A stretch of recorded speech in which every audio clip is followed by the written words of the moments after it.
Do you think that, social in general is pretty oversaturated, or do you think, and then that on top of that, do you have to be more unique than ever now, or do you think there's still, tons of open room if you're talented or good at whatever you do?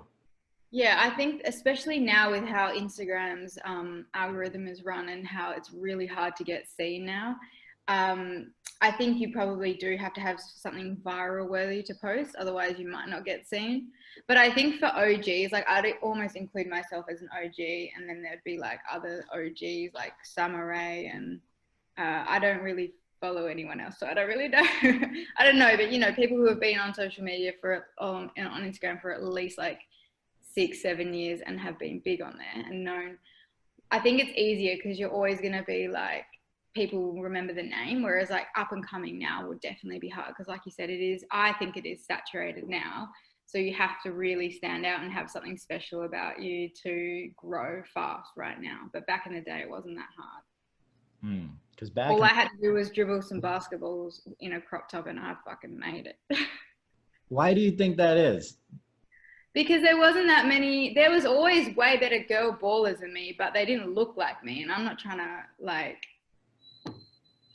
I'm not trying to flex too hard, but I think it definitely came down to how I looked. And I have a low amount of skills, but at least I have skills there. And when it comes to just your basic shit like handling and shooting, I can't really play games. But when people saw that, and I'd put like hot new hip hop over it, and I'd always get reposted on World Star, that just goes crazy. But that doesn't happen anymore, and that doesn't happen for me, and I don't think that happens for many others anymore because it just things don't go as viral on Instagram specifically.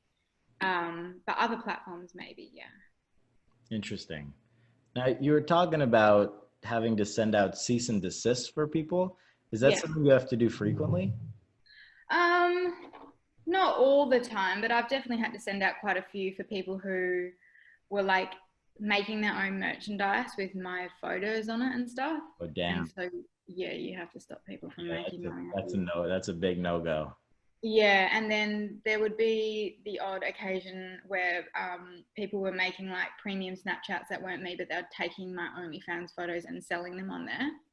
So once again, like people who make money off me, they have to be stopped. Whereas people who just repost my OnlyFans content for free will just get like they'll just get blocked, but they're not actually like making money off me, so they won't get a cease and desist. But yeah, they would. I'm constantly paying lawyers to like just take down all my content off any sites that have been shared for free. I mean, that's just what you get when you do what I do.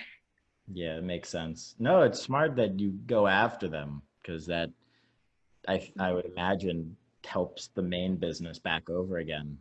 Yeah, for sure. Like eventually it would. But even if it doesn't, it's just sort of the principle of the matter. You know what I mean? Right. Like some people are paying for it, so you don't want people getting it for free if some others are paying, you know? Right. And that would be applicable to every business.